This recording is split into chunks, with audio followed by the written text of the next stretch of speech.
You are listening to the On the Blueline podcast, covering the National Hockey League and more hockey news. Here are your hosts now, Phil Bernardi and Chad Van Doorzen. Hello and welcome, hockey fans. You're listening to the On the Blueline hockey podcast. I'm your host, Phil Bernardi. My partner, Chad Van Doorzen, was unable to make it today. We got some great games to recap for you. The first one, and we're going to dive right into it, was Washington at the New York Rangers. Sunday, February 19th. New York won this game 2-1. In net, starting for the Rangers, was Henrik Lundqvist, and for the Capitals was Phil Grubauer from Germany. They gave Braden Holtby the night off. Grubauer started off the first period with a great 2-0 save off the New York Rangers, but then Ryan McDonough scored off his own rebound to make it 1-0 for the Rangers, assisted by Derek Stotbond and Rick Nash. Then on the power play, Mika Zibanejad scored off an assist from JT Miller. JT Miller purposely shot the puck off of Grubauer's pad for a rebound. The play was challenged by Washington for an offsides, and the challenge was successful. One leg of Zibanejad's was lifted, and instead of straddling the line with 1 foot in the attacking zone and 1 foot in the neutral zone, he only had 1 foot in the attacking zone since his other foot was lifted, the foot which would be in the neutral zone. In the second period, the Rangers only had 2 shots in the first 10 minutes on Phil Grubauer, and Washington capitalized on a power play. Ovechkin scored top shelf over Lundqvist's shoulder to tie it up 1-1. Ovechkin's goal was assisted by Lars Eller and Evgeny Kuznetsov. Then in the third period, to break up the tie, Matt Zuccarello put her home on Grubauer, and his goal was assisted by Chris Kreider and Mika Zibanejad. Lundqvist ended up saving the game for the Rangers at the very end by stoning Marcus Johansson twice, and if without those saves, we would have had the game gone to overtime, and who knows after that, maybe a shootout. So the shots on goal throughout the first 3 periods for Washington was 10, 11, and 11 for a total of 32 on net. The Rangers, through 3, had a total of 30, 19 in the first, 4 in the second, and 7 in the third. The Rangers had 2 power plays and couldn't capitalize at all, whereas Washington was 50% by capitalizing on 1 of their 2 power plays. Both teams were pretty even in the face-off dots, with the Rangers holding a slight edge by 51 to 49%. So now I'll take you to our next game, Florida at St. Louis. This one was a pretty good one. Florida won 2-1 also. For Florida, James Reimer made the start versus Jake Allen for the Blues. To start things off, Jonathan Marchessault of Florida scored a nice short side goal on Jake Allen, assisted by Nick Bjugstad, a former Minnesota Gopher player, so Golden Gophers, one of my favorite teams. And this play was all because it was chipped in by Marchessault behind the net. Bjugstad went behind the net and gave a backhand pass past the defenseman to Marchessault, who scored short side. I gotta say this because these are the new part of the new rules for the NHL goalies. Darren Pang was blaming the new streamlined goalie pants for the goal, because when the goaltender goes down in the butterfly while covering against the post, apparently a little space can be now found because the gloves are now the pants are now streamlined. Now I don't know how true this is, or how far that argument will go. I know goalies have explained their displeasure over the pants, saying there's not enough protection. I myself have not tried these pants on yet, but I'm assuming that because they're streamlined, there will be some holes open, but I think you can also have more agility since you're not wearing brick houses on your legs. Excuse me. So then in the second period, Reimer made several key saves to keep Florida in the lead for a 1-0. And, James Reimer has been a pretty solid backup for long of this season. Then in the third period, St. Louis tied it up 1-1 by Kyle Brodziak goal, assisted by Scotty Upshaw and Ryan Reeves. He scored 3 minutes into the third, a wrist shot off a rebound through a nice big screen in the slot. I got to say that Marchessault tried to block the shot and it deflected past Reimer instead.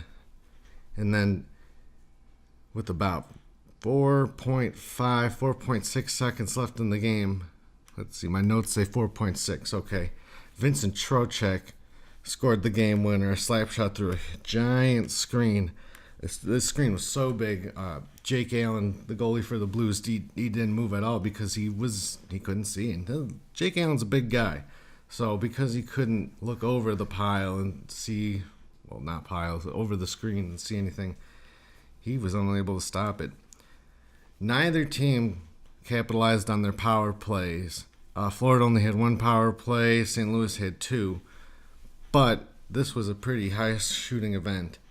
Florida was, through the first three periods, 8, and 17 for a total of 33 shots on net, whereas St. Louis was 12, 3, and 12 for a total of 27 shots. And you can't have 3 shots on goal in a period. You're not going to score on 3 shots. I mean, you can. It's been done, but a low margin of shots, isn't going to yield a goal necessarily. And then in this game, St. Louis held the edge in the faceoffs, 54 to 46%.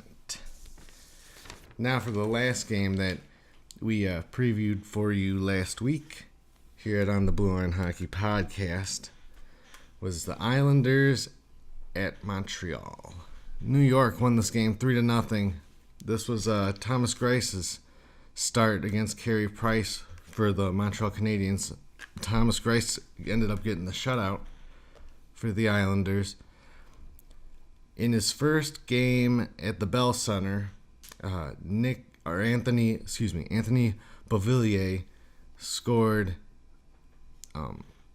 off a rink-wide pass from Brock Nelson and Nick Leddy. It was a short side goal on Carey Price, which is sometimes uncharacteristic of him, but every goalie has his day. And this was the Sorel, Quebec natives' first game and first goal at the Bell Center in Montreal. So congratulations, Nick Beauvillier. And while we were on the subject of this, this was the Islanders' second of 9 games on their longest road trip in the franchise history. Throughout this road trip, they're going to travel nearly 8,000 miles. So, after the first, New York the Islanders led it 1-0, and then they made it 2-0 early in the second by Anders Lee off of a Bailey and Tavares setup. And then a little mini meeting of the minds, as we call it, event happened because Alexei Yemlin of Montreal took down Tavares. I mean, he made a nice check earlier on in the shift, but then you can't really grab somebody with your arm and bear hug them down to the ice. That's not exactly legal. So then Anders Lee came to the aid of his captain being John Tavares, who's, I would say, one of the top 3 skilled players in the league. Maybe even right behind Crosby, 1 and 2.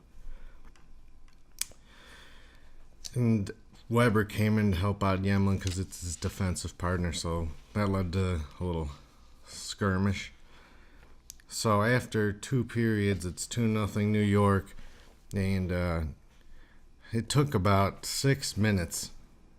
Not even. 5 minutes and 30 seconds. into the third period for the Boo Birds to appear in Montreal. And, this is a common occurrence for Canadiens where they boo the home team when they're not doing so well. I mean, a lot of fans do that, but Montreal, it happens more often than any other franchise, it seems. Montreal appeared to score a goal at 13 minutes and 10 seconds of the third by Paul Byron, but it was disallowed. Shea Weber shot the puck, and it generated a rebound off of Thomas Greiss, but Montreal's Paul Byron came through the slot, and it looked like he tried to cross-check the puck in, and it appeared to get his hand instead.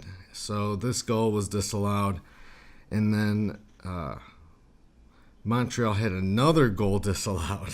This time it was only a minute later. Funny enough, this time it was batted in by Lehkonen of the Canadiens with a high stick. So to have two goals wiped out within a minute was pretty debilitating for the Canadiens. And then an empty net goal was scored by Tavares, assisted by Bailey and Nelson to make it 3-0. And that was all she wrote. That extended John Tavares' goal-scoring streak to 3 games. Montreal had their 5th straight loss at home, and now, again, for this game, neither team could capitalize on the power play. The Islanders had 2 power plays, 0 for 2, and the Canadiens were 0 for 1. In the face-off circle, the Canadiens won that matchup 54% to 46%. The shots on goal for 3 for the Islanders was 13, 8, and 3. So they played some pretty defensive hockey there in the third for a total of 24 shots on goal. Montreal also had 24 shots on goal with 8, 8, and 8 for the first, second, and third. Well, we got a little bit of news here, but before we get to the news, I'd like to welcome a new sponsor from the State of Hockey. Thank you. The State of Hockey is Minnesota, due to the numerous amateur and collegiate hockey teams, as well as the Minnesota Wild of the NHL. There are also several junior teams, and they have a giant youth hockey league. They have many, many, many teams in youth hockey, which it's kind of like how Indiana is known as the state of basketball. The same can be known for Minnesota with hockey. So we like to thank our sponsor who hails from the State of Hockey. We also like to say thank you to Jedcast Radio and WJOB at 12:30 a.m. and 104.7 FM for picking us up and making us their primary hockey podcast on the Blueline. We love bringing you any hockey news. So, to get to the big news, Montreal gave their new coach Claude Julien a 6-year extension. It looks like they have found their man for good for the next 6 years. I agree with this deal. He is a good coach. He should jumpstart their offense. Hopefully Montreal starts drafting some more forwards that are more skilled than some muckers and puckers like Brandon Gallagher. You need guys like that, but Paul Byron, Thomas Plekanec, some of those guys aren't going to get it done. So I just got to agree with Montreal making a nice big move and hiring Claude Julien in the first place after he was let go by the Bruins. What their rivals lost, and believe me, that original 6 matchup is just as brutal, if not a little bit worse, than the Hawks and Red Wings. But, looked like the referee must have had his whistle frozen, but looks like I'm going off to the box anyways. I got a 2-minute for slashing penalty. While I'm in the box, I want to talk about Jonathan Toews of the Chicago Blackhawks. Just got to say, congratulations, Toews. You got your third career hat trick against the Wild. That was a pretty good game. Uncharacteristic of Dubnyk, who's been great all year for the Wild, to have an off night, but anything can happen in hockey. The Hawks have been looking great ever since they had the bye, which not a lot of teams have been doing great coming off of the bye week. But the Hawks, definitely needed the rest at the right time. Ryan Hartman's still keeping up a good pace by contributing much. By contributing a lot, excuse me. And I just got to get out of the box now because they scored. Dang it. Well, for this next segment, we just, here at On the Blueline Hockey Podcast, we got to say this is probably our favorite and most important moment in hockey history. On February 22nd, 1980, the Miracle on Ice happened. The Miracle on Ice is when a bunch of amateur collegiate hockey players for the United States of America took on the professionals of the Soviet Union. The Soviet Union players were all in the army, so it was their duty to play hockey. So this was also before the NHL started sending players over to the Olympics, so no NHL players that were American could qualify for the Olympics. They all had to be within college. And this was maybe the single most turning point into the collapse of communism, because they realized that their system was not perfect. The Russians, that is. This was the most pivotal moment for hockey history in America, because it was us against them during the Cold War, and there was a gas shortage going on, and us as Americans were not feeling very good about ourselves. But we were happy our boys won. Oh boy, were we happy. And they ended up making a movie, Miracle, with Kurt Russell about it. It's a great flick for anybody that loves the game of hockey. You got to check it out. It's a true story. So we got some games to preview for you for next week. Our first game is going to be this Saturday, February 25th. It's going to be the nice outdoor game, Philadelphia versus Pittsburgh, and it takes place at 7 p.m. It's going to be at Heinz Field, I believe, and this one's going to be a great game. It's the Battle of Pennsylvania. Both these teams always have good games when they play each other. The rivalry is hot and it's heated. Pittsburgh's doing great, and we're also going to cover another Pittsburgh game because they're playing the Hawks on Wednesday, March 1st. That should also be, that should also be a good game. I believe that the Hawks will beat the Penguins, although anything, like I said, can happen in hockey. Another great matchup that we're going to have is Colorado at Ottawa. Now, these are two of some of my favorite teams. My favorite team actually is the Avalanche, but my buddy Craig Anderson is Ottawa Senator, so I keep track of his progress with Ottawa. And you know what? I think Mike Condone's going to get the start for Ottawa, and Calvin Pickard will get the start for Colorado, unless they call up Spencer Martin as one of the backup goaltenders. Then I believe he will get the start. So we got 3 great games to recap for you, next time you check in on us. And hopefully they turn out great, because we've always had some great games so far that my partner Chad and I have picked for you guys here at On the Blueline Hockey Podcast. Well, I got to sign off now, and thank you again, folks, for listening to the On the Blueline Hockey Podcast. You can catch us weekly on our YouTube channel, on jedcastradio.com.